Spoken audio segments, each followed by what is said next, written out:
আসসালামু আলাইকুম। আজকে আমি হাম বিষয় নিয়ে কথা বলবো, তাই ভিডিওটি খুব মনোযোগের সাথে আপনারা দেখবেন। এই সাথে ভিডিওটি অবশ্যই অনেক অনেক শেয়ার করবেন যেন অন্যদের উপকার হয়।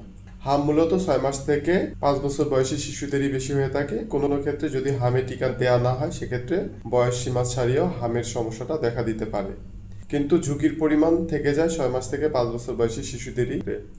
এমআর এমএমআর ভ্যাকসিন নিলে এটি একেবারে নিরাপদ, কোনো ঝুঁকি থাকে না। কিন্তু যারা নেয়নি তাদের ক্ষেত্রে বলছি, হোমিওপ্যাথিতে প্রতিষেধক একটি ওষুধ রয়েছে যেটির নাম মরবিলিনা।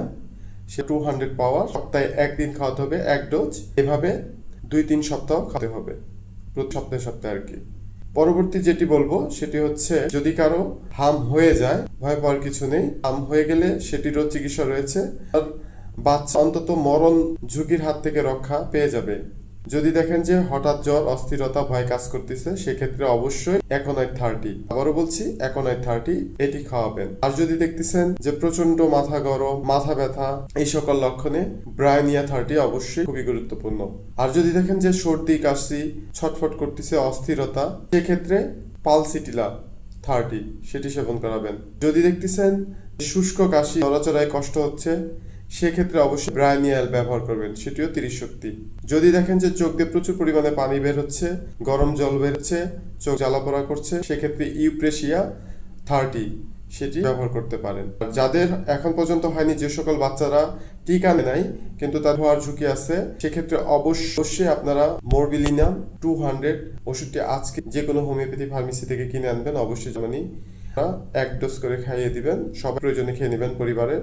আবার 1 সপ্তাহ পর এভাবে 2-3 সপ্তাহ খেয়ে নেবেন, তাহলে ইনশাল্লাহ আপনাদের এই ঝুঁকি হওয়ার সম্ভাবনা প্রায় 99%ই থাকবে। আর যদি কোনো ক্ষেত্রে কোনো বাচ্চার হয়, আমি যে সমস্যাগুলোর কথা বলেছি, যে লক্ষণগুলোর কথা বলেছি, সেই লক্ষণ যদি ওষুধ সেবন করা যায়, তাহলে আপনার বাচ্চা ইনশাল্লাহ সুস্থ হয়ে যাবে। তো আর হাম হলে কি করণীয় আমাদের? হাম হলে আমাদেরকে নার্ভাস হওয়া যাবে না।